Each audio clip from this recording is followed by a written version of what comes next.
Hello and welcome everybody to today's webinar, Civil Food Resilience in Practice, where we will feature the brilliant examples of work of food partnerships in the space. My name is Vera Zakharov. I am one of your co-hosts today. I'm based at Sustain, and I work on the Sustainable Food Places program. And I will quickly introduce the others in the team that are supporting us here in the background. But we will wait to introduce our brilliant speakers later down the line. So with me today, supporting you guys, are my colleague Lula Watam at Sustain, who's looking over the tech, and as well as our colleague Isabel Rice, also based at Sustain, who will be looking after the chat and sharing the links along the way.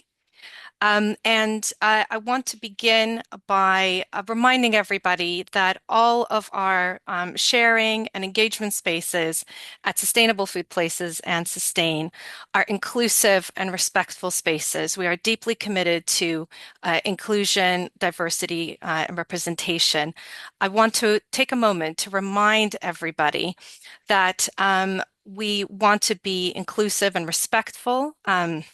We we ask you that you do not use any outdated or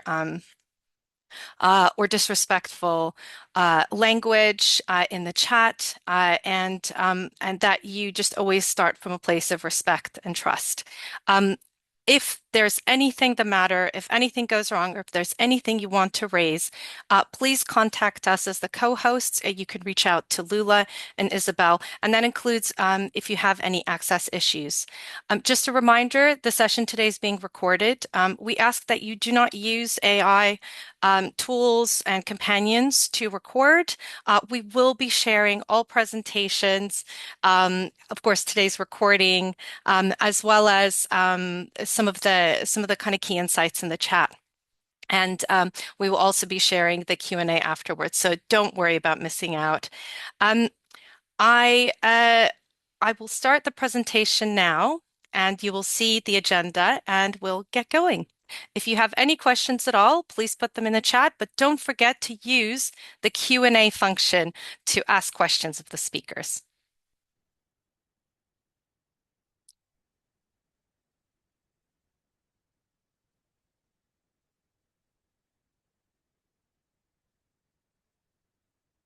Okay, here we go. So just a quick run through our agenda today. We've already started with the welcome. In a minute, I will pass on the space to our first keynote speaker, Sarah Bridle, followed by a keynote speech from Dominic Watters. After that, I will be back online to tell you a bit more about our Civil Food Resilience project at Sustainable Food Places, and then we'll hear from the brilliant Daphne Ducrot on the role of food partnerships in the space. We will then hear a couple of case studies from Plymouth and the Dyfed Powys region from some of our brilliant food partnership coordinators and their colleagues. But I want to take this moment to invite everybody to warm up the chat, to introduce yourselves. And we want you guys to take a moment to think about what three words describe what resilience in your communities means to you. So, what three words can you think of that signal that your community is resilient? This is a space to recognize that we are all members and rooted in our communities, and we are all part of the fabric that knits together community resilience. So please do share that along with introductions of, who's in the space, what organizations you represent. So I'll give you guys a couple of minutes.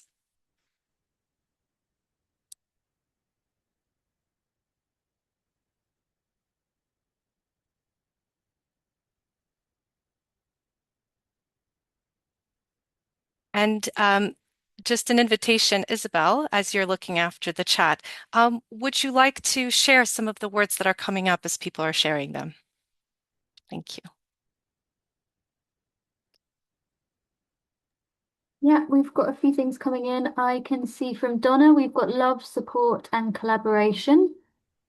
Really lovely there. We've got compassion, dedication, and generosity, access, health, empower, plurality, diversity, trust, awareness, connection, collaboration. So lots around connection, collaboration coming through. Trust. I like that. Thank you so much. Thank you, everybody, for sharing. I should also mention, because we're talking about some really big themes and subjects, we want to recognize that this is a sensitive subject, that it might impact some of us more than others. I just again want to remind everybody that, everything is being recorded. If you have to step away or take a moment, you are free to do so. We are going to be talking about sort of big subjects. However, I think perhaps it is my views shared amongst colleagues within the Sustainable Food Places Network, but we are the creators and actors of what's possible. And I think we have within our gift, within the gift of the projects that will be represented in today's webinar, to recognize that we have the power to look after ourselves and our communities. So hopefully today's webinar will be a space of framing our entry into the future more positively and thinking about what we can do together. So thank you everybody for sharing. Now I will hand over the space to Sarah Bridle, Professor of Food, Climate, and Society at the University of York and Director of Root and Reason. Come on in, Sarah, and you can unmute yourself. Hi there, Vera. Hi, everybody. Thanks so much for inviting me. Yeah, so I guess next slide, please. Okay. Yes, I'm really delighted, very excited about this project, and really looking forward to hearing the conversation as we go along. I don't see the next slide. Oh, there we go. Yeah, and one more than that. Just overview. Yeah, so I'll give I'm it a. so sorry, Sarah. Your audio is coming in and out. If it's Oh, easier for you to maybe come off the headset, give that a try. okay, let's try that. Sorry about that. Is that any different? I'm just going to try one more thing.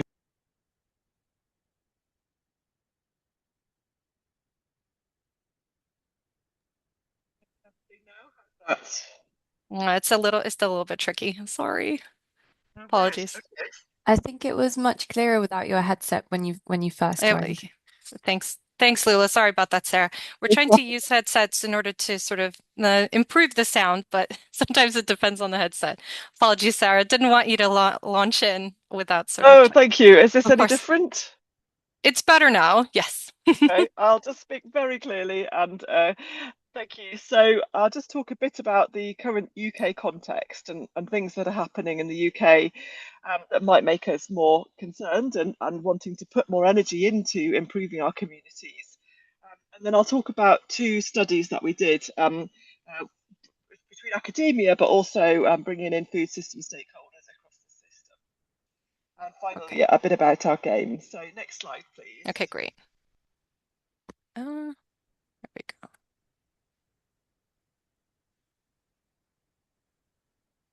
Okay, that's the next slide. And one more, yes. Okay, got Okay, it. great. Wonderful. So, yeah, so obviously we've got a lot happening at the moment in the world. I'm sure I don't need to tell all of you in this room, virtual room, about the issues with the geopolitical instability, but also in the UK, we've had water outages in Kent and Bristol. We've had extreme weather in the US earlier this year, power outages in Cornwall, but also a major one in Spain and Portugal, and cyber attacks on super major retailers. So next slide, please. Sorry. Your sound is still unstable. I think if we're No. moving back, apologies. Do you want to try without your headset at all? Just with the apologies. I want to make sure you're coming in loud and clear because your Yeah. research on this has been brilliant. Okay. Oh, cool. Oh, thank you so much. I'm so sorry. No, This you're is good always now. You're happened as good. soon as you've giving an actual talk, and they're finding the practice earlier, wasn't it? Okay, brilliant. So we've also got lots of reports coming out on how we can address this. We've got reports from the National Cybersecurity Centre, although they mention health 11 times and don't specifically mention food at all in that report. We've also got the Resilience Action Plan from the government. Of course, everyone in this room, I'm sure, very familiar with Tim Lang's amazing report, Just in Case. And also the biodiversity loss national assessment earlier this year from the government highlighted the long-term impacts of ecosystem collapse on food. Next slide, please. And next slide. So it was about 4 years ago that we started looking at this, and it was really felt very taboo at the time to talk about potential crises in the UK due to food, and potentially civil unrest in the UK was the framing that we used in this paper. It felt quite edgy and unlikely at the time. This is before, in fact, even before the Russian invasion of Ukraine. So the goal of this work was really to say, is this possible? And the next slide, please. We got together experts across the food system, less than half from academia, but also bringing in policymakers and NGOs and industry. Next slide, please. And really, just to summarise, the highlight of that paper was that 40% of those experts thought it was possible we'd have massive civil unrest in the UK due to potentially food system crises in the next 10 years. And 80% thought it was possible in the next 50 years. Next slide, please. And so just the highlight of that paper was really a sort of a flow chart almost of how we might reach civil unrest due to possible crises, and also how that would impact. And actually, one of the highlights of that was that if it was happening in the next 10 years that we had a crisis from food, it would not be due to insufficient food in the UK, but more likely a distribution problem of how we actually get that food to the right people. Next slide, please. And next slide. Sorry, I should have not put those highlight slides in. Okay, so more recently, earlier this year, we put out a paper which was an expert dissertation, again, bringing together major experts in the UK on the food system. Next slide, please.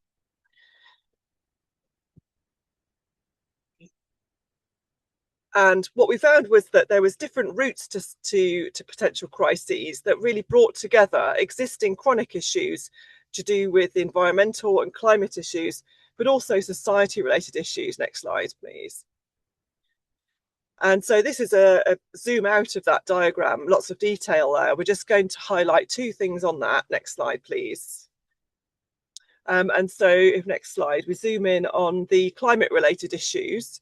We've got, potential, we've got problems already with low profitability of UK farming. We've got ecological degradation, and all of these things arguably are actually contributing to geopolitical instability. Next slide, please. But then if we zoom in, thank you, on all of these things, we might be a tinderbox really for an acute shock, like a geopolitical instability, a major extreme weather event, or cyber attack, or possibly some combination of those, which could lead to a food price or availability shock. And so this really brings together some of the chronic social issues that hopefully Dominic's going to talk a bit more about as well. And this could lead to, we've heard about lots of panic buying. We've got, panic buying in COVID. We had empty shelves, which then caused a sort of spiral effect.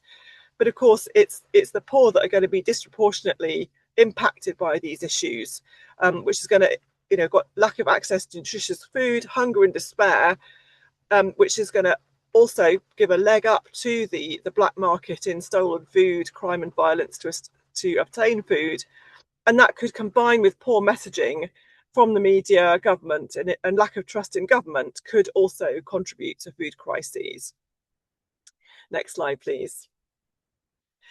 So one thing that we did to try to address that was to try to get together experts and food system actors and also community leaders to really engage with this issue through a game. Next slide, please. And so this game sets up different time periods and different crises are happening in those time periods. We played it yesterday actually in London with WWF and colleagues from DEFRA were there, for example. And we had to say, what happens if we had these crises? What interventions could we bring in? And so this is really then engaging people, next slide please, in in this system. This was playing in the World Agri-Tech Innovation Summit in September, and this game's actually available to download to play in communities as well. So I'd love to talk to you about any of those issues during this Q&A or afterwards. And really, fantastic that this work is happening. Next slide, please. Really fantastic that this report has come out, just to really emphasize the incredible importance of this work. And I'm really looking forward to hearing in more detail in this session. Thank you so much.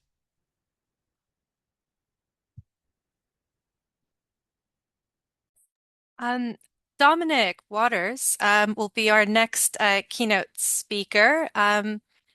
And I will briefly introduce Dominic. He is a PhD researcher, speaker, and founder of Food is Care CIC.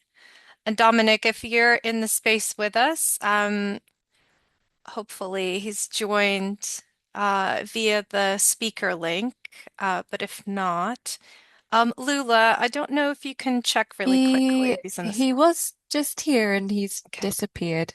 Okay, well, why don't I will do the introduction, and if Dominic is in the space with us, just feel free to let me know. But I will, if that's okay, in the interest of time, I will do a brief introduction on our work with Sustainable Food Places on civil food resilience, and then we will come back to the amazing Dominic Watters.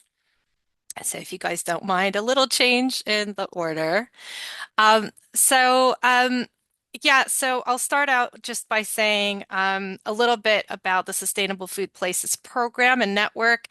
We bring together pioneering food partnerships from all levels of local authorities that are driving innovation and best practice on healthy, sustainable, and equitable food. Food partnerships, they connect across different sectors within their locality. They bring together these networks and working groups on different themes across food issues.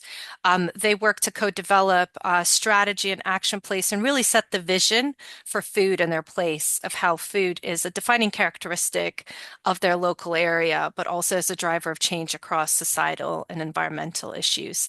And they run programs, campaigns, and develop supply chain interventions. So they do lots. And our program is supported by five partners, sorry, six, five partners, national level partners. So you can see our logos at the bottom. That includes Soil Association, Food Matters, Sustain, Nourish Scotland, and Food Sense Wales. And I should mention we are also working closely with Northern Irish networks as well. A little bit about Sustain if you're new to us. We're an alliance of organizations and communities working together to transform the food system from production and fishing through to supply chains and access. And you can learn a bit more of us online. Before I talk about civil food resilience, I should mention that Sustain and our alliance, we have worked on a few other, this is just a small snapshot of other projects and programs that are to do directly with the subject of food resilience. This is not exhaustive, but these are some interesting projects that you can check out. They look at dignity and food access, looking at that kind of that sort of community enterprise space where the community sector can develop its models and expand its models and actually be more resilient to itself, as well as the local food growth plan, which looks at the bigger picture of like supply chain development across localities, across regions, as another really key pillar of food resilience. But to start with how we started on this journey, well, it actually started even before the publication of last year's kind of groundbreaking report, just in case. We knew that a report was coming. Professor Tim Lang had run a number of events and was starting to talk about this concept of civil food resilience. And I think there was an immediate recognition within the Sustainable Food Places Network that actually this is the bread and butter work of the Sustainable Food Places Network. So we felt like there was a real call to arms to focus on this. I want to start by a definition, perhaps a working definition pulled from the Just in Case report. And And so by civil food resilience, we are describing the capacity of people in their daily lives to be more aware of risks to food, more skilled in reducing these risks, and more prepared to act with others to ensure all society is fed. And with others is that really important word. Food resilience framing, it must shift from that individual or even community level responsibility to this collective whole of society responsibility, as Tim Lang and the other researchers stress throughout the report. So the report identified a number of levers of kind of actions at that local level. And the Sustainable Food Places Network, we kind of use this as the beginning of like a framework of action. And one of the key bits was to establish these kind of spaces, these local food resilience committees. I mean, these are quite often the food partnership networks themselves, and start to look at what does a food resilience plan look like, and starting to map and invest in those community assets, and then look at some of the other kind of policy areas and areas of practice that connect into food resilience, including land use and food growing, as well as planning and infrastructure. I borrowed this slide from Tim Lang himself. So he started to kind of map out what would these local food resilience committees look like and how might they interact with the existing infrastructure of emergency planning groups and local resilience forums. But one of the things he recognized, if you look in that civil infrastructure section at the lower right, is there's a very critical and central role for food partnerships to really help drive this. And of course, food is one of the critical national infrastructures. However, what we know and what his report has highlighted is there's not enough engagement on food within those emergency planning spaces. This is one of the main things we set out to change.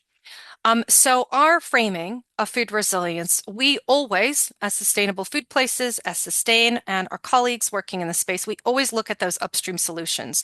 We know that one of the riskiest elements of the food system is the food banking model. So we have to look beyond this food bank model, and this has to be integrated in our approach. We wanted to, of course, as we always do, identify those policy levers at local, regional, national levels. Like, what is that whole of society approach? This is always the approach we take. It is not just on the shoulders of community actors. And of course, that community asset mapping, much of which is already happening across our network. Then one of the main things we wanted to do, again, to help open some of those doors with local resilience forums. And the good news is that is happening, but it's still happening in a patchwork approach. So what did we do? We brought together a learning cohort and built a kind of community of practice around this theme. So we brought together food partnerships to kind of share their experience and learning around engaging with local resilience forums. We also kind of simultaneously, as luck would have it, Sustain received some funding to work with London Resilience to really map this work in London. You'll hear more about it in a few minutes.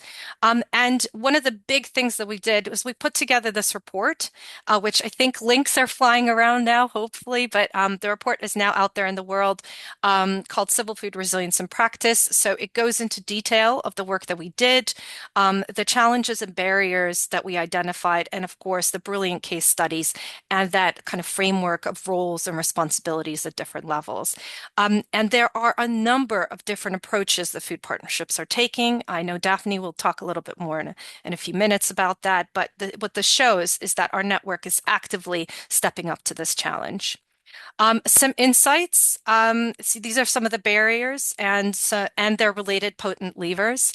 The local resilience forums and emergency bodies, they need that mandate to work on food. What we found is actually there is a lot of interest.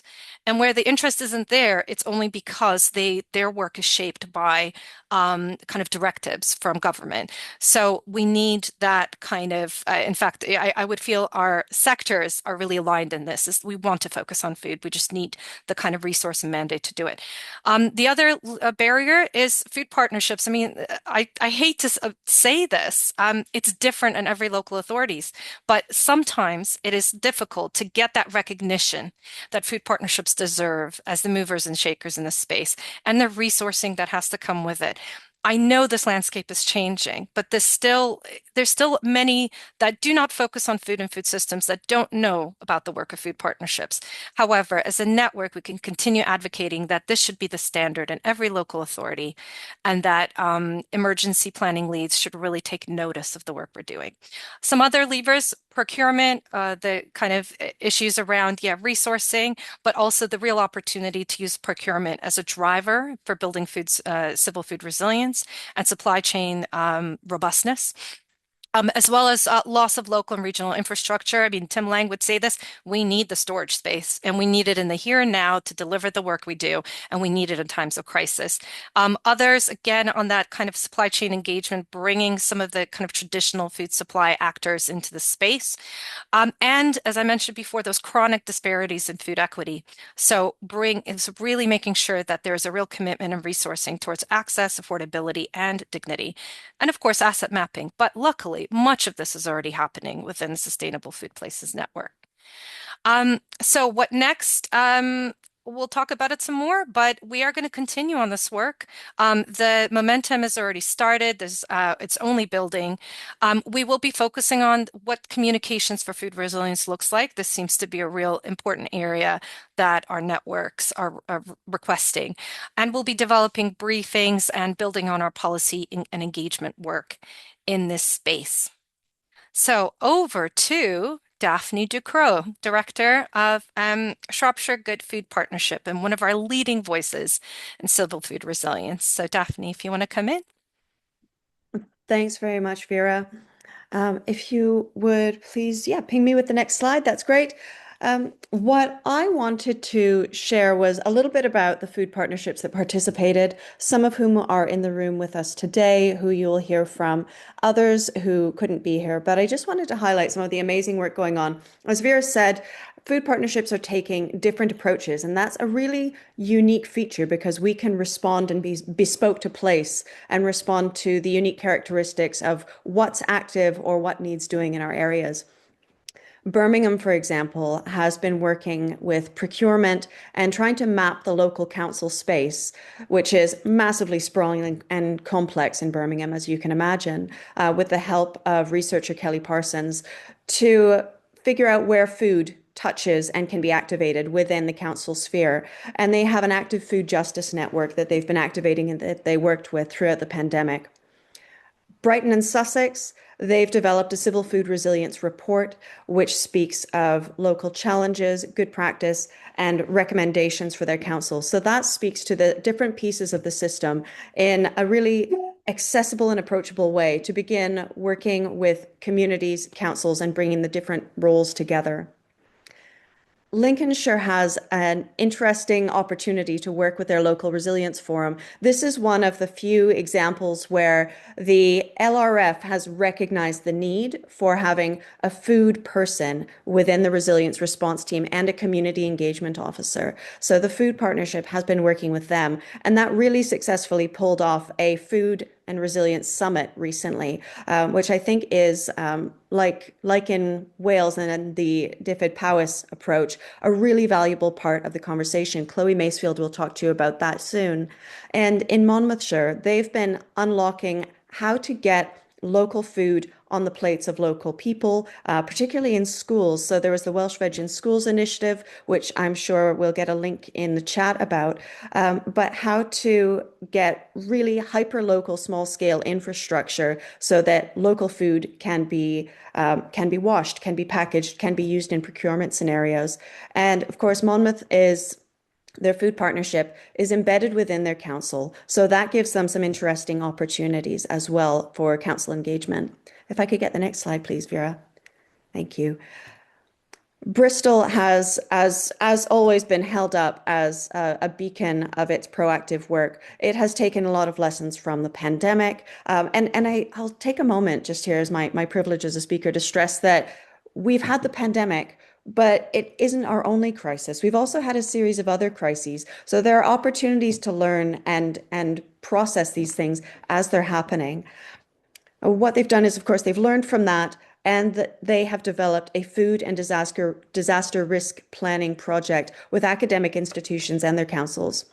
So that's a very big project, diving deep into food resilience. I will speak to the London experience that Vera has been working on, as well as my own experience in Shropshire briefly, and then I will move on and hand over to our speakers, Chloe for Powys, and then Ian in Plymouth and Leon. Oh, Yeah, sorry, Daphne, if that's okay. Do you want to speak to London and Shropshire now? And then we'll actually invite Dominic Watters, our other keynote speaker, to speak after that. Is that all right? yeah, Okay, absolutely. great. The project in London, which I think is so important for the conversation about visibility of a big urban space. Of course, London is, it's going to be talked about. It's going to be a place where we have to focus considering the population.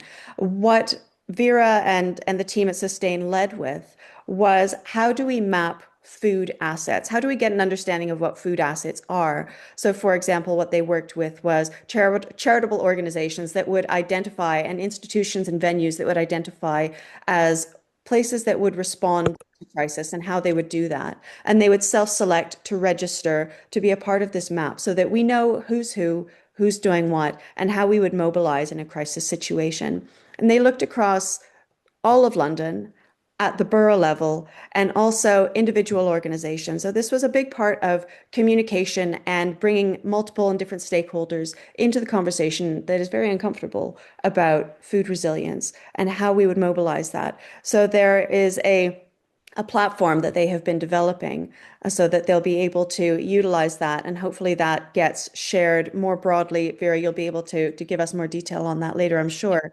as the questions roll in.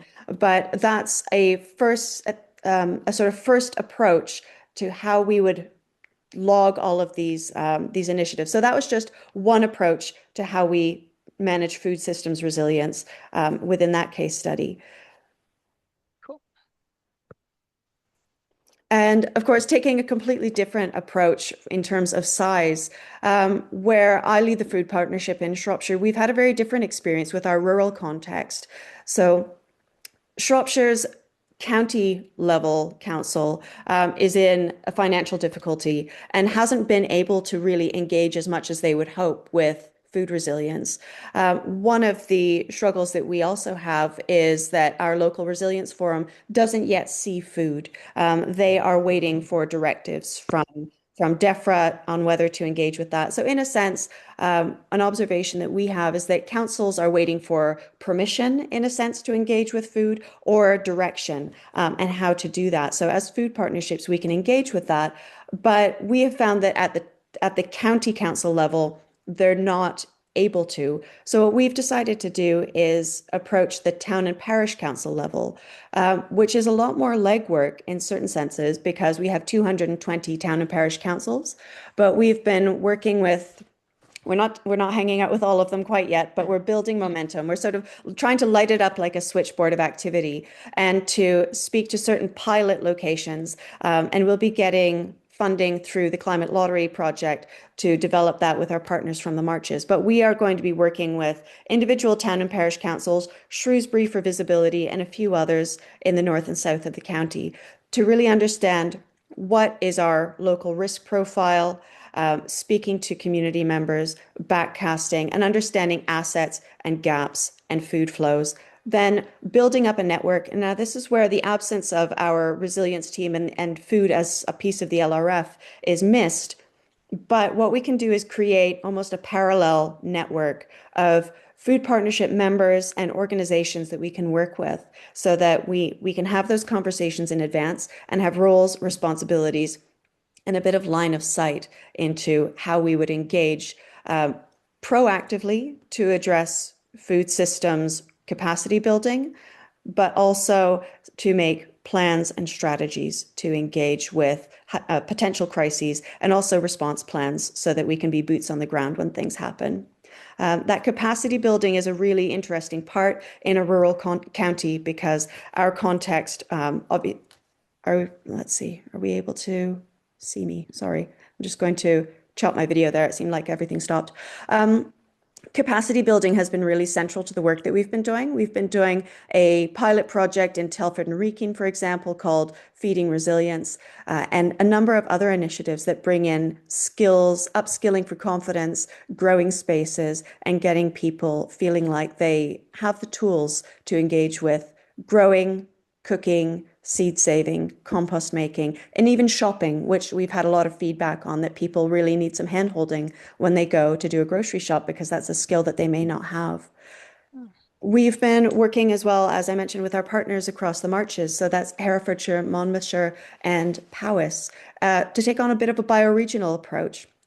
And what that allows for is knowledge sharing across a region that is connected culturally, but also in terms of landscape, like our waters, water systems, soil systems, farming systems, and the food economy more broadly. So there are lots of ways to tie in parallel organizations that are working for resilience more broadly.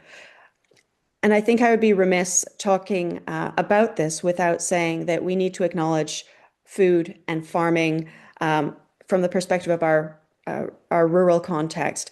So often we talk about food and we forget to bring in the people who are producing our food. So we have good relationships that we've been building with farm clusters in our areas and recognizing the need to boot up horticulture and training skills around horticulture and including seed production because we talk about food system vulnerability, but so often we forget to talk about domestic seed production and self-sufficiency in seed. If I may get the next slide. By the way, Daphne, you only have a couple more minutes left. Yep. Sorry. That's great. So I've briefly mentioned that Shropshire Council is having trouble, that Local Resilience Forum is, we are here waiting for them to engage, and that we've been working with town and parish councils as a sort of bridge opportunity. So I think that's fine, Vera. If we could, let's see. Okay, sorry. So what I wanted to do was just mention that in terms of food partnerships, we have a deep embeddedness to our local communities. We are known, we are trusted, we have track records of engagement and networks and relationships that we work with that, as we've seen through different crises, we are able to be nimble and responsive and activate. And we also have the expertise of food systems thinking and the understanding what's really happening in our context. And that's something that's really complementary to councils, where perhaps they don't have that expertise in the food system and linking up for joined up thinking across policy areas, but they have access to resources, visibility, legitimacy, and policy levers that we can deploy here. So we've been developing an approach to showing them what the easy access wins are that they would be able to engage with. And of course, you'll be able to find that in the report too. And Vera already mentioned that we are needing more resource to really effectively engage. We are so often funded through individual bids, which we sort of refer to as projectitis, where we sort of get stuck doing individual lots of work. We know we're really effective in creating cascading systems of change that have multiple benefits, but we could have incredible structural level change if we were appropriately resourced and integrated into those conversations with the councils. I will stop there for now, Vera, and I believe we'll get Dominic. Okay, great. Just to say that communicating a civil food resilience, there's a section on that in the report. But Dominic, if you're with us and you'd like to unmute, you can come in and we can go back to your section of the presentation. Hey, can you hear me? Hello, okay, you're coming in, Dominic. Oh, Welcome. brilliant. Let's go Hey, back. uh, I can't wait to hear from you. So I'll just get back to the beginning. There you go. And just let me know. Just say okay. next slide and I'll move on. Okay, thank you so much, guys. Um, yeah, and sorry, for kind of like disrupting the structure That's okay. of the session. And yeah, massive thanks to Sarah and Vera for for making this possible. And yeah, this week I'm living out of a travel lodge, so and the internet is absolutely awful. So I've had to come to a kind of cafe space as I'm on a research journey, which actually is to do with what I'll begin to talk about. And yeah, if it's okay, I'll try and like share a bit about my story and discuss why I think it's important maybe to have a slight rethinking of whose knowledge around resilience is important to include. Yeah, is it okay? Next slide. Oh yeah, and also I'm rubbish with PowerPoint, so yeah. Anyway, so these slides are a little bit annoyingly slightly out of shape, but anyway, we get past it. So yeah, just a bit about me. I raised my daughter as a single dad in the most deprived blocks of my council estate where I still live, and this is a food environment where you have easy access to the lowest quality of processed food, flavored vapes, alcohol, but you have no access to fresh food.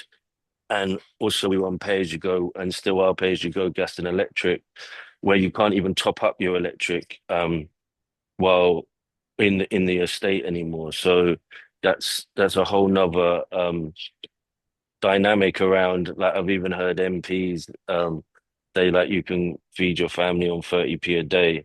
You can't feed your family not even the cost of electric and cooking for 30p a day. So that's a misunderstanding. And yeah, I began to kind of get a voice and begin to speak up about our realities during COVID-19, where if yeah, it seems ages ago, but those kind of restrictions really showed how when you're living in poverty, like when you're only allowed out once a day or whatever it was, that that the closer food environment really impacts what the nutrition that you can access. And even just quickly on that is like I tried to like grow because we don't have a garden, we're in a block, so we have a balcony, and I tried to grow like tomatoes and what were they called, yellow zucchinis, as a kind of way of challenging that lack of access to nutrition. And I was inspired by Ron Finley, the gangster gardener from LA. But like you can't feed your child a healthy diet on what you can cook on a balcony, or grow I should say, on a balcony. So yeah, next slide please.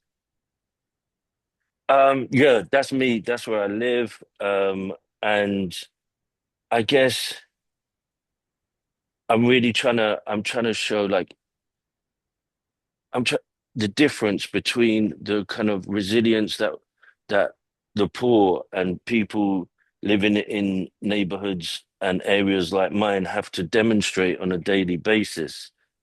And it's a different challenge that we wake up to with so many structural inequalities that impact on even achieving the basics, let alone your kind of vision of flourishing in society. So yeah, I said that if you're from my estate blocks, your food insecure is your starting point. And I think, yeah, I hope that can kind of sink in. Next slide, please. Oh yeah, and one little dynamic I'll say is around so yeah, just going to being able to speak up and moving forward quite a few years. Like even when I go to speak, so this was at London Housing Week, and I was so grateful and thankful to be yeah, to be invited to speak. But even on my way to the stage, I saw that if you can see in the top photo to the right, the stage was sponsored by Mears, and Mears are the people who like failed to repair the disrepair in my council blocks.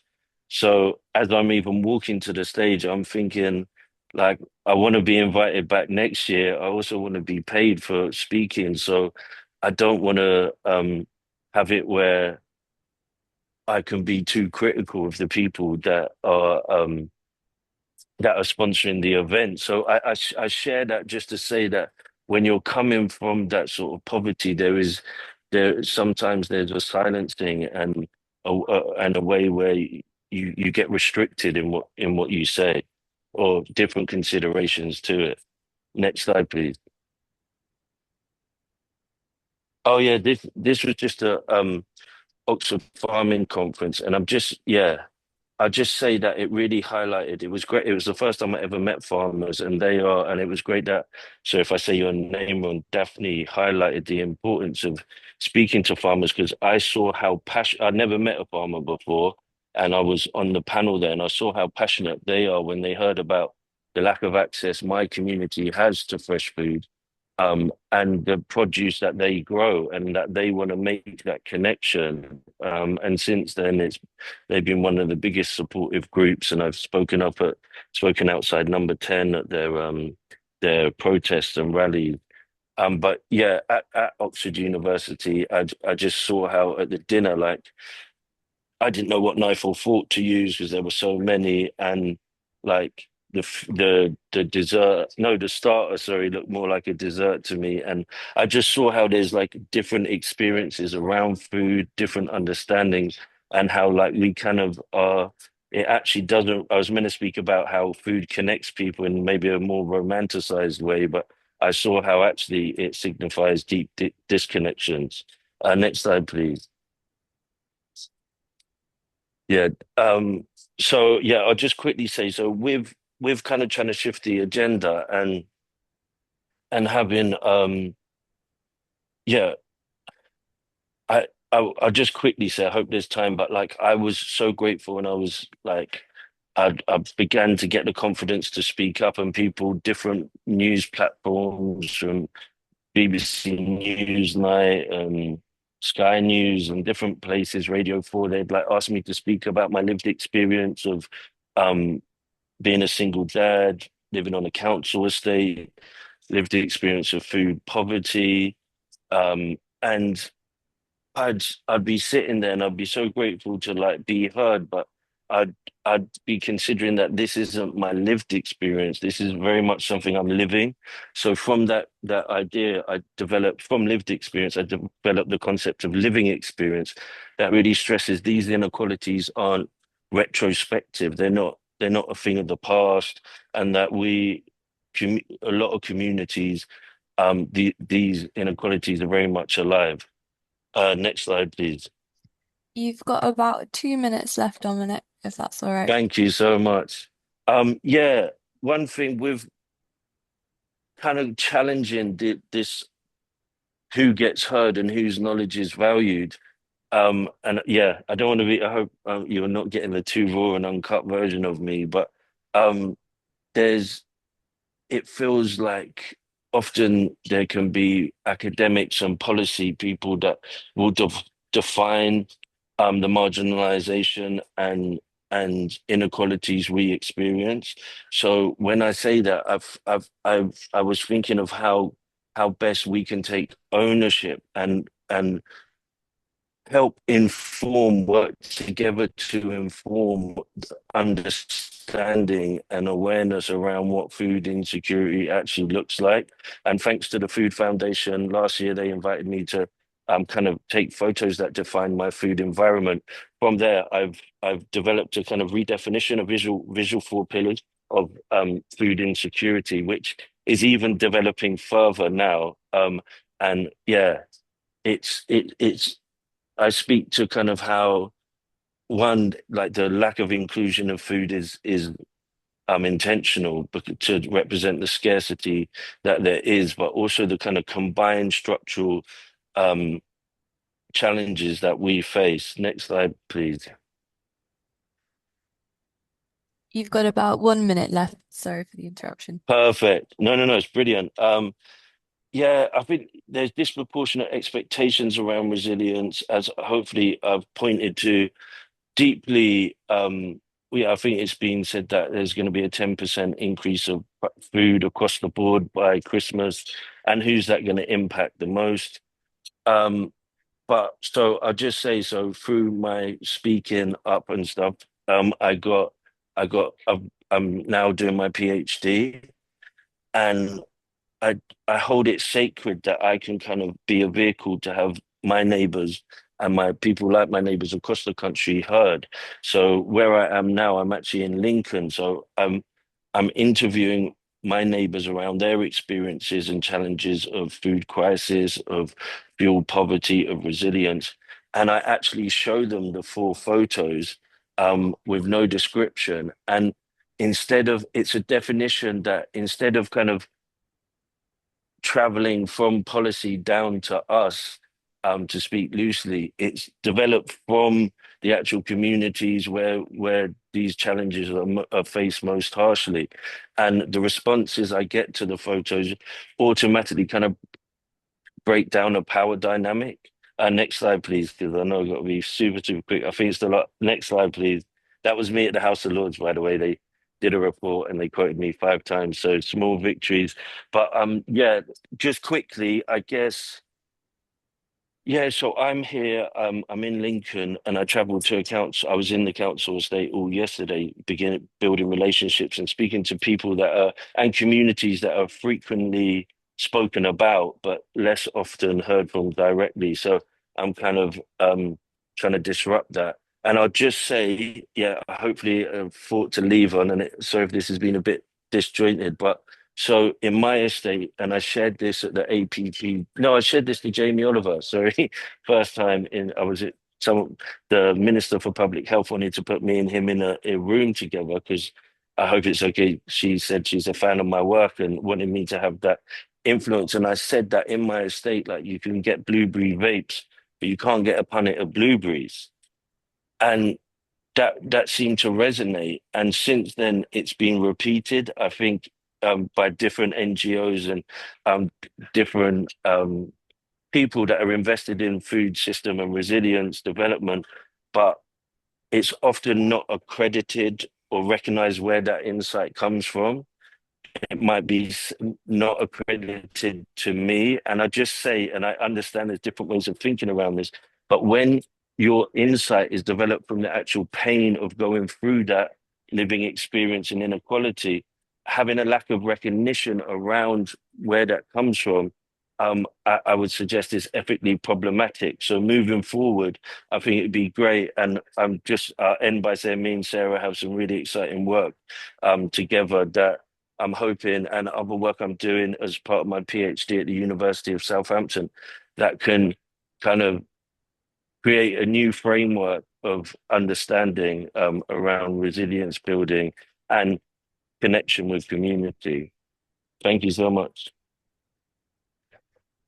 Thank you. Thank you so, so much, Dominic. That was brilliant. And you are eminently quotable, but that's such a good point that the credit needs to be there, and I think the voices need to be invited and resourced to attend those planning spaces. So now we're gonna jump back forward to our amazing food partnership leads in the space. And we're a little bit over time, so please everybody bear with us. We will have a Q&A.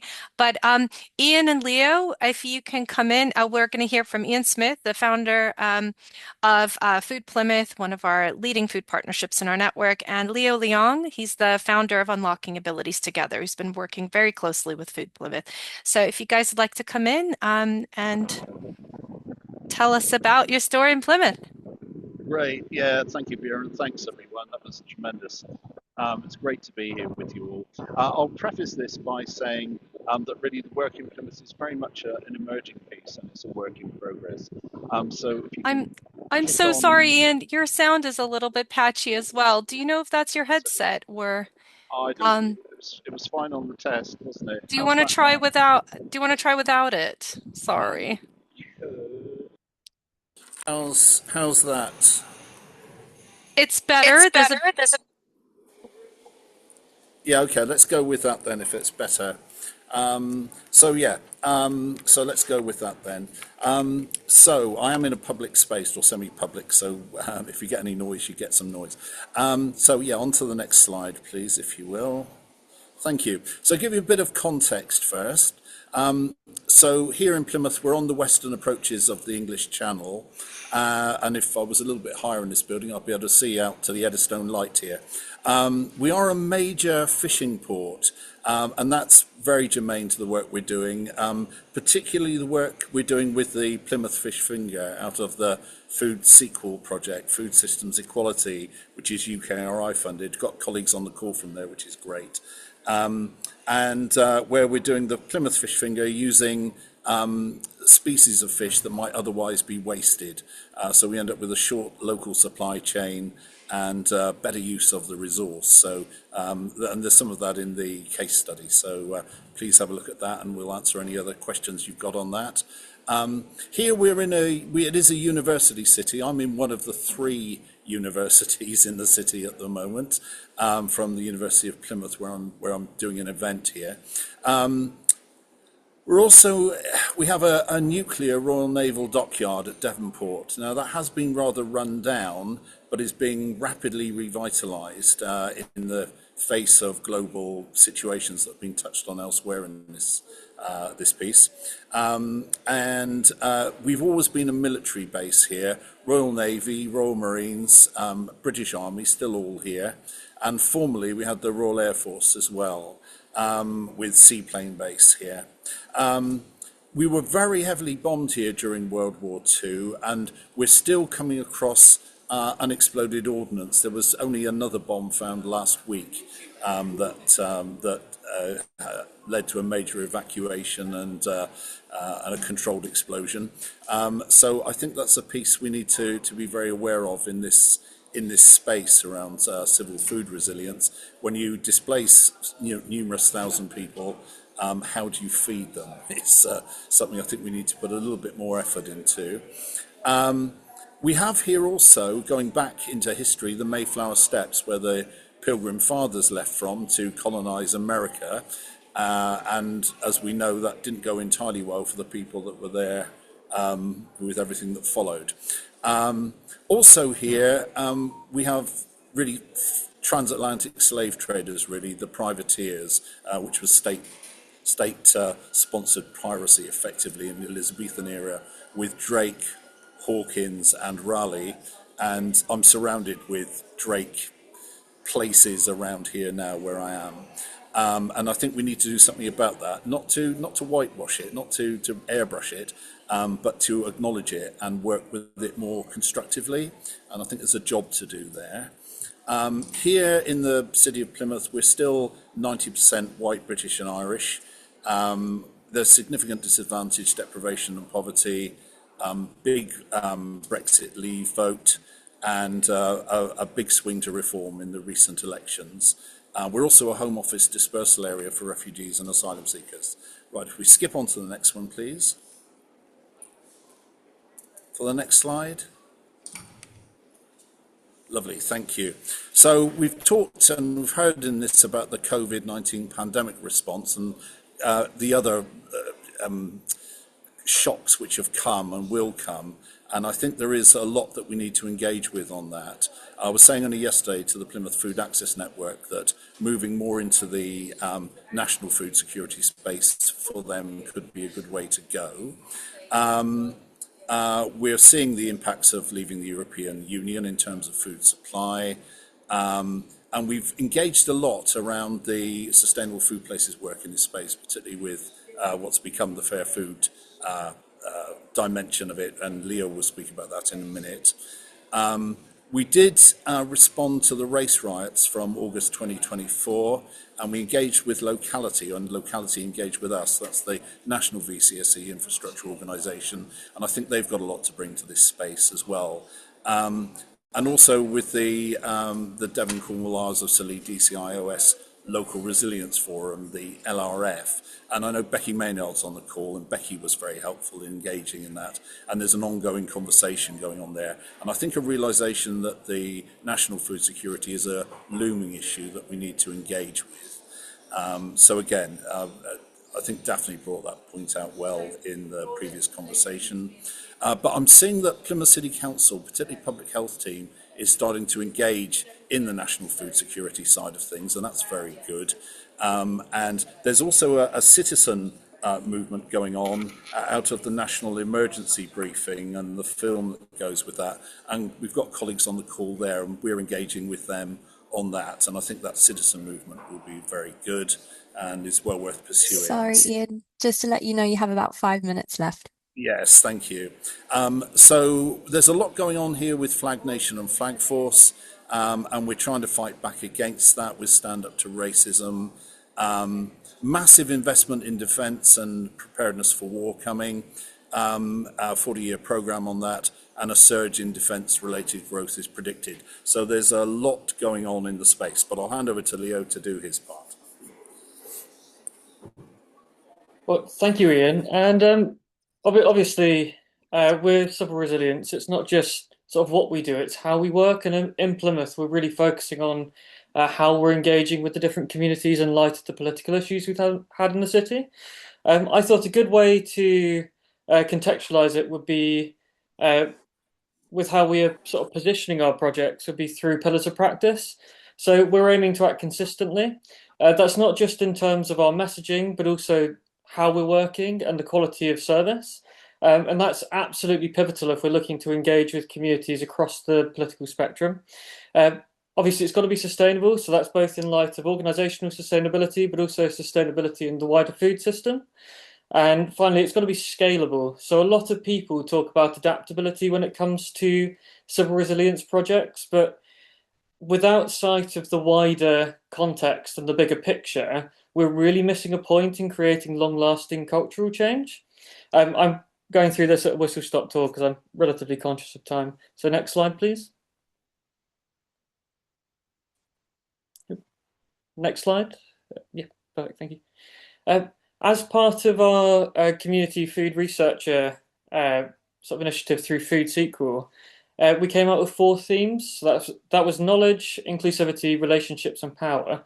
Now, I thought a fantastic way to frame sort of the themes would be in a value framework, and it really sort of governs how we act in light of the pillars of practice that I outlined earlier.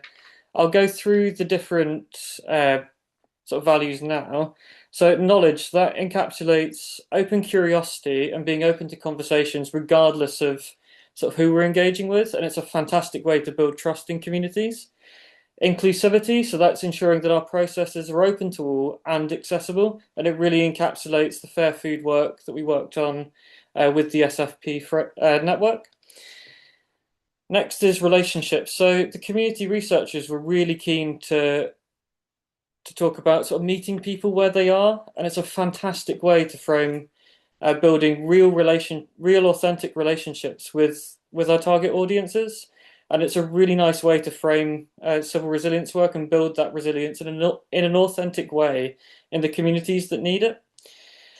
Next, we have power. So that's not just in terms of recognizing our own power and the influence that has on the work that we do, but also how we utilize that in creating long-lasting change in the wider communities.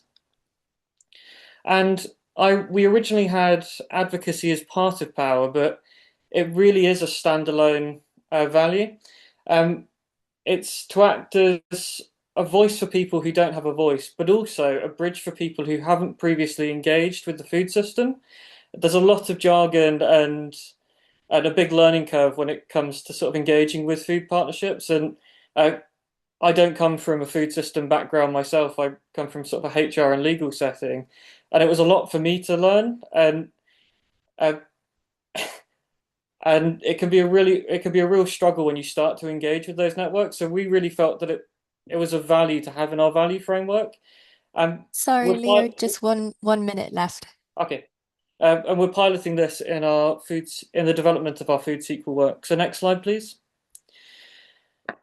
I'll end it with a call for action. So change takes time, and change doesn't happen overnight. And we have a fantastic mechanism of action in this group. I mean, we've got 156 people in this call. I think collectively, if we keep pushing, we can really create some long-lasting cultural change. And I just want to emphasize, it's not just what we do, it's how we do it. And we can really have a fantastic impact in light of the political challenges that we're facing at the moment. So thank you so much for having me. Thank you so much, Leo. We're running out of time, but really want to hear from Chloe Macefield and the amazing work at Diffid Powys. So Chloe, if you don't hate me, do you mind just taking 5 minutes, because it'd be brilliant to have as much time as possible for the question and answer session, and just to say we have your case study alongside the report. So Chloe, if you'd like to come in. Sure, thanks, Vera. I will be as quick as I can. Can everyone hear me okay? Yep. Hopefully that's fine. Okay, good. So the David Powis Civil Food Resilience work that I'm speaking about today was a partnership of food partnerships. It was a Welsh government funded project, which was really short time frame from September 25 up to March 26. And then we've had the sort of pre-election period, so it's only just sort of getting out and about and sharing all the information, which is really exciting. It involved Boyd Powis Food led the partnership, but it also involved Ceredigion Food Partnership, the Carmarthenshire Food Partnership, and Pembrokeshire Food Partnership. So we all work together across the David Powis area, which is where our local resilience forum, which is what our local resilience forum covers. The aim of it really was to take the first steps on building civil food resilience, and we had a large research contract which went out and was taken up by Miller Research and the Centre for Alternative Technology, and they started on the first steps really. You can see on the slide the activity they undertook really, but the methodology was to do desk-based research followed by participatory workshops to try and strength test it. So it was a really strong evidence base that was created out of the work that they did. Next slide, please. And the desk-based research really highlighted, firstly, what we already kind of knew, that we're not very resilient, but secondly, that there's also some significant data gaps. We don't even know how resilient or unresilient we are in these different areas. The work was divided up into supply side resilience, demand side, governance, and community resilience. And there were areas of strength, which was exciting, but on the whole, it's a pretty shocking picture. Next slide, please. So then they worked to create a vision of what a resilient food system would look like in this area. They included some of the input from participants across the workshops they had as well. So there's the 7 different principles on there. And then next slide, please. And then this is the really exciting bit, I suppose. They came up with these 8 delivery areas to get to a food resilient David Powis. These are sequential to deal with the acute risks, those ones at the top. So there's no point, for example, identifying food needs until you've scaled up awareness, because you'll just freak people out. So those need to be done in order. But then there's the 3 sort of delivery areas which deal with chronic food risks. And so those are about upskilling people, strengthening local food systems, and rebalancing power. And so those can be done immediately. And a bit like what Leon mentioned, there's also that point about the mindsets and values we need to use when we're doing this work. So they included that aspect in there as well. And so for each of these delivery areas, there's actions, and there's actions for individuals to take, there's actions for communities and community organizations to take, there's actions for regional organizations to take, and then there's actions for national organizations to take. And what we're doing is focusing on just a few of those from the initial initial delivery areas on scaling up awareness, and then delivery areas 6, 7, and 8 to focus activity around just a few things that will make things a bit more manageable, hopefully, and digestible for people. Next slide, please. You've got about two minutes left. Sorry, Chloe. Thank you. So I'll be bang on time, I reckon. We'll see how we go. We're also keen to use some of the funding to deliver action on the ground now. We knew before we started that our food system's not resilient and we need to do some serious support. So the funding was also used then to start some machinery rings to support our food producers to diversify and to upscale. We started 2 machinery rings in Powis, 1 on the Ceredigion and Pembrokeshire border, and then Carmarthenshire had some shared storage facilities for their food hub and county farm over there as well. So we were keen to ensure that there was stuff happening on the ground. Next slide, please. And it was mentioned earlier, but the whole project culminated in our food security summit. We tried to make sure we were engaging and bringing people along with us through the participatory workshops. We had an advisory group that we shared findings and updates with throughout the project, so made up of like stakeholders and various public bodies and different organizations. And then the Food Security Summit was held in the middle of March to sort of share the top level findings and identify and prioritize those actions for the next stage, really. Next slide, please. And so I wanted to kind of finish really by just saying that this isn't the end. we are in the process of applying for funding to take the next steps, which are focusing on scaling up awareness. So we're keen to be building toolkits to help support individuals, communities, regional bodies, national bodies to actually undertake that awareness raising and support people in taking the next steps. So we'll be planning to the next round of Welsh Government funding for that. Thank you. Thank you so much, Chloe, and everybody, Ian, Leo, and of course Dominic before them. So I will stop the share because we are now going to move swiftly into the Q&A session, which will be chaired by Chloe Smee, Sustainable Food Places Program Manager, who's based at the Soil Association. Hi, everyone. Brilliant to be here. We're a little behind, but really keen that we get some time for questions. There's been lots flowing through the chat, and I'm sure lots in people's heads as well. If you do have a question that's burning at the front of your mind, do take this opportunity to note it down in the Q&A function, which you'll see at the bottom of your screens. You may need to click on the three dots on more to bring that up if you don't see it immediately. But yeah, thanks everyone for the amazing participation today. I know when we think about food resilience, we can tend to get a bit overwhelmed and even feel immobilized by the language around shocks and riots and challenges. And I think today's session is very much focusing on the place-based leadership that really can shine a light on some of the solutions and the mindsets. Yeah, and just making a connection between all of those words in the chat at the beginning, which were echoed beautifully in Chloe's slide around the framework for food resilience that they're pursuing across Powys, and thinking about that upskilling, thinking about that strengthening, and thinking about rebalancing power, which I think has shone through these presentations today. So fantastic. Let's bring in some questions. We had a question which explored the connections between food resilience and the Right to Food Commission. Feels like food resilience or right to food is an absolutely foundational issue when it comes to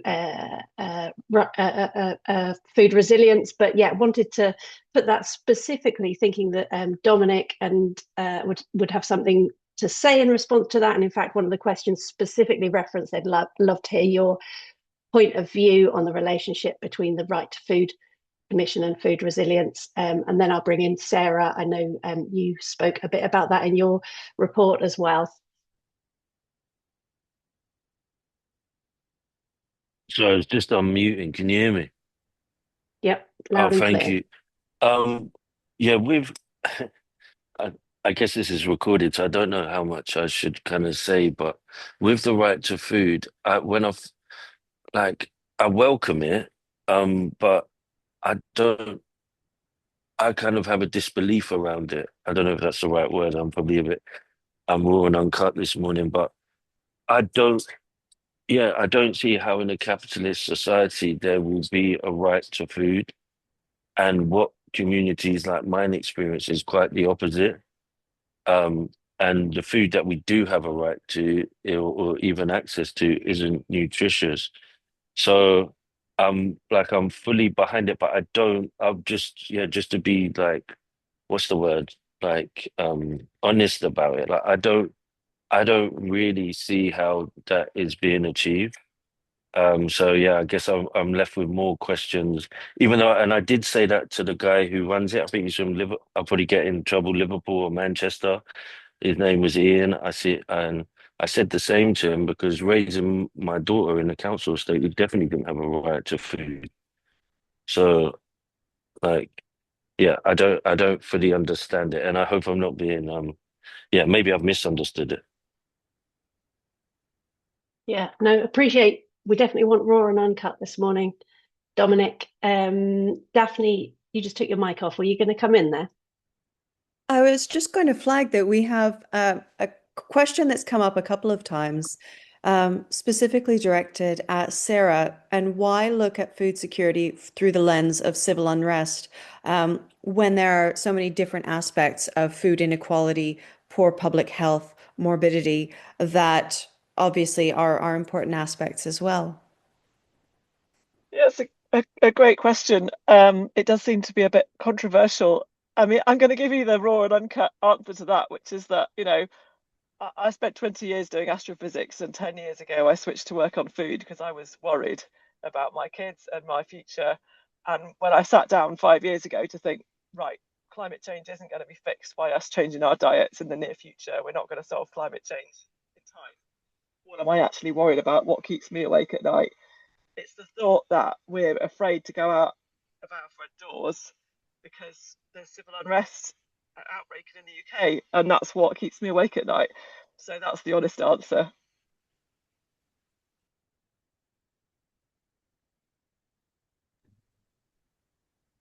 Brilliant. Thank you, Sarah.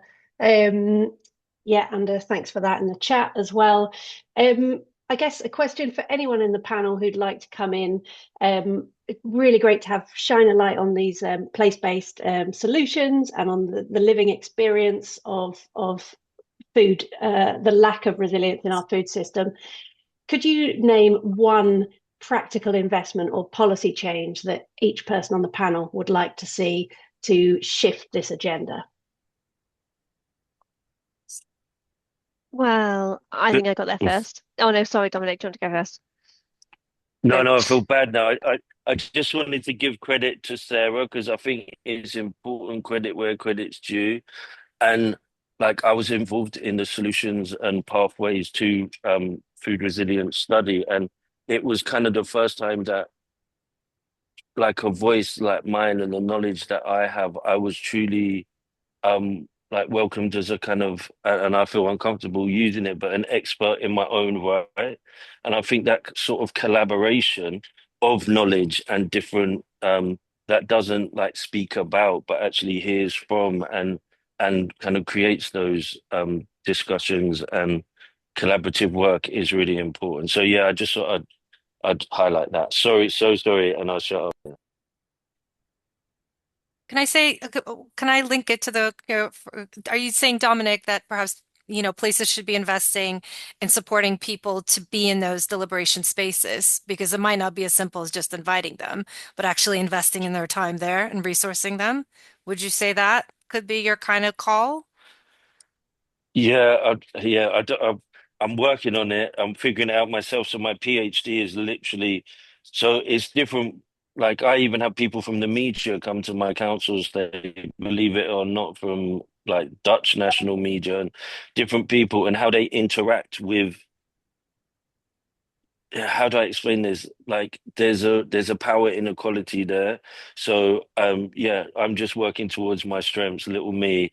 And so when I go to council estates that I've never been to before, like yesterday in Lincoln, like I connect on a different level to those environments than perhaps someone from other areas. But I've also been, and I'll just quickly say, and probably I'm way too raw and uncut. Like I've been awarded a £20 ASDA voucher for speaking about food inequality, which is kind of either a beautifully designed mechanism of support or voices like mine are tremendously undervalued, especially when you end up influencing the whole policy direction of approaches to food insecurity of an NGO. So yeah, I'm just throwing it out there as questions. Maybe yeah, support in lots of ways is needed, multi-layered.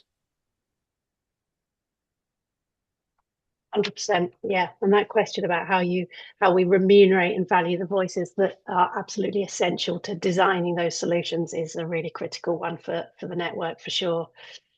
Chloe, you were going to come in with a practical solution that you'd like to see to take this forward. So I often feel like I'm not really an expert and I can just echo other people's voices, but because of the work we did around engaging and bringing people together, one of the really practical solutions that was raised repeatedly by those who are in strategic policy making areas was get food on the risk register. And they said then all the other actions will flow from that. Then you can get emergency planning and then you can get the different, resourcing that's required. But they really felt like if you can get food recognized as a significant risk, at the correct level, then you can get all the other things will come out of it.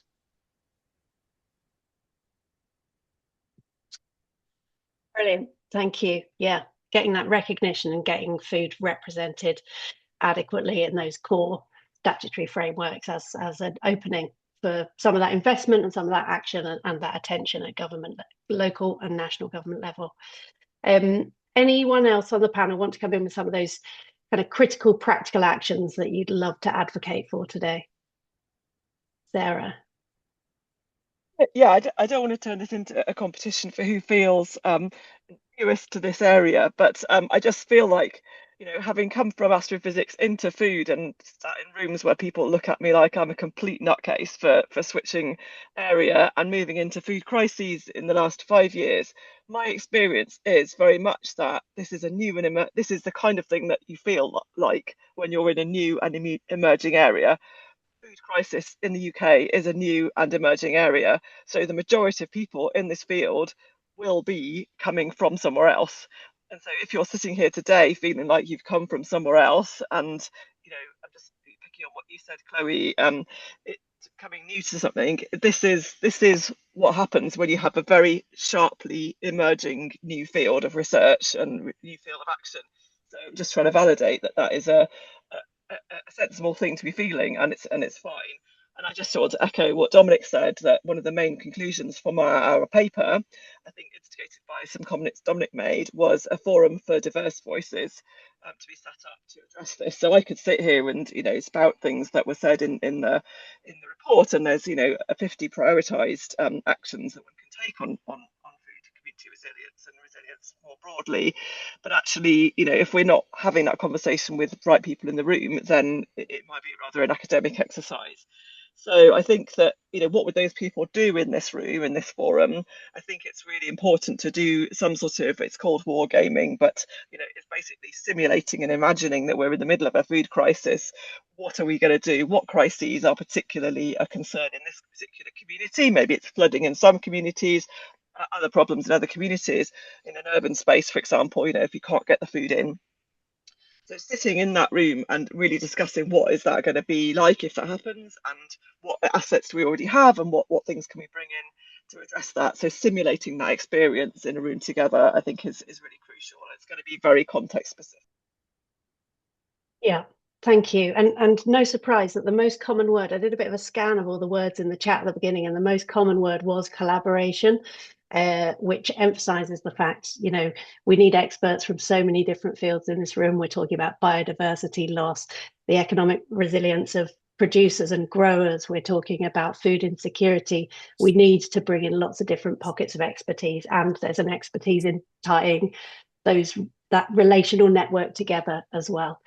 Leo, I think you were going to come in, and then I'm going to hand over to Daphne to start wrapping us up today. Well, thank you very much. I just wanted to say that food's integral to everyone, and I think a pivotal part of engaging with wider audiences is encapsulated in the fair food work, and it's ensuring that our processes are accessible to everyone, and we can't expect people to engage purely off goodwill anymore. Things are so expensive, and people are lacking such sort of financial capacity that taking that time out in itself is a challenge and a barrier for a lot of people. So ensuring that we have those mechanisms to not just remunerate but also reward people for actually taking part and make taking part actually seem worth it would be a fantastic way to engage wider audiences. Otherwise, we're really missing a trick, and we will only engage with people who want to talk. And if we really want to engage with the people who are challenged by who are actually in those communities that are facing challenges, we're never going to see that if we don't resource it adequately. So just wanted to hammer that point home, really. Absolutely. Thanks, Leo. Well said. Dominic, going to bring you in with your hand raised very politely there. Thank you so much. And I know time is really against us. But yeah, and thank you to Leo and Sarah. I just thought, yes, sometimes I feel the need to just what's the word, caveat it with, like, it's not that I feel, in a sense, that knowledge like mine or council estate knowledge and communities I go to is anyway more important than academic and other forms of knowledge, but it's that it should at least be included, and to have those both together is a real strength. And to be honest, it's a positionality that I'm understanding on my journey as well. As now I'm an academic, but I'm also, I bridge both worlds. So yeah, and I kind of want to encourage, yeah, or more people to be able to try and do that. And I don't know why I feel the need to just end with saying, like, in my council blocks there's 4 blocks, and my daughter's the only kid that's gone to uni from the whole estate blocks. So what does that tell you? Like, our vision and our kind of aspirations, maybe. Yeah, I need to frame this better, but yeah, I'll just leave you with that. Thank you. Thanks, Dominic. Massively appreciate your contribution. And I'm going to pass back to Daphne, who was going to add in, I think, a call to action. That's wonderful. Thanks so much, Chloe. I think a big thread that's coming from the collaboration piece is just the importance of effective communication. In my experience with Shropshire, the public awareness as well as the council awareness of food systems, it's quite low. And so we have an opportunity as food partnerships who work in these spaces, and who activate communities and work within communities and work at various levels, be it nationally with diverse and disparate groups, or with councils. We have an opportunity to share stories across those levels, and to bring the stories from the grassroots up, and just to distill the sort of policy context and what it means, and embed it in our communities. So I think the challenge that we'll have in addressing such an uncomfortable topic is to make it something that people can engage with and process. So I think that it's an invitation to join this sort of mobilizing middle of food partnerships that work between these spaces. And we have so many tools in our toolkits. We have so many examples of good practice, and that's an opportunity to really partner up, collaborate, and work together. So Vera, I'll sort of wrap there and pass it back to you. And we will be, of course, answering more of the questions afterwards when we release out the resources from the webinar. Thank you so much, Daphne. Thank you so much, everybody. This is one of the best webinars I've certainly been to. And thanks to everybody who stuck it out with us. We still have well over 100 attendees. I think we have that one more set of call to action. Check out our report, link in whatever shape or form that looks like for you, people acting and working at different levels.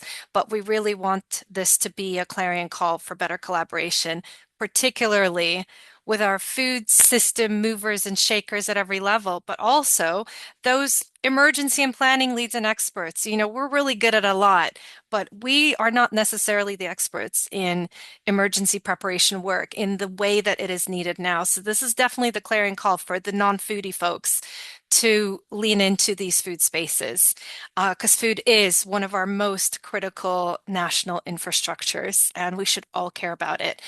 So a huge, huge thanks to everybody, to Daphne, to Dominic, to Sarah, to Ian, to Leo, and to both our Chloes, and especially as well to our team, Lula and Isabel, who have been keeping all this going. Thanks to everybody to sticking it out, asking the questions, bringing in the uncomfortable and tension points. This is what this is all about. And we will do our best honor to distill it and to share it with you afterwards. And please, let's let this be the beginning of something that can really transform, inspire, and move us along to be a more secure and resilient country and community. Thank you, everybody. Brilliant. Thanks, everyone. Great to see you.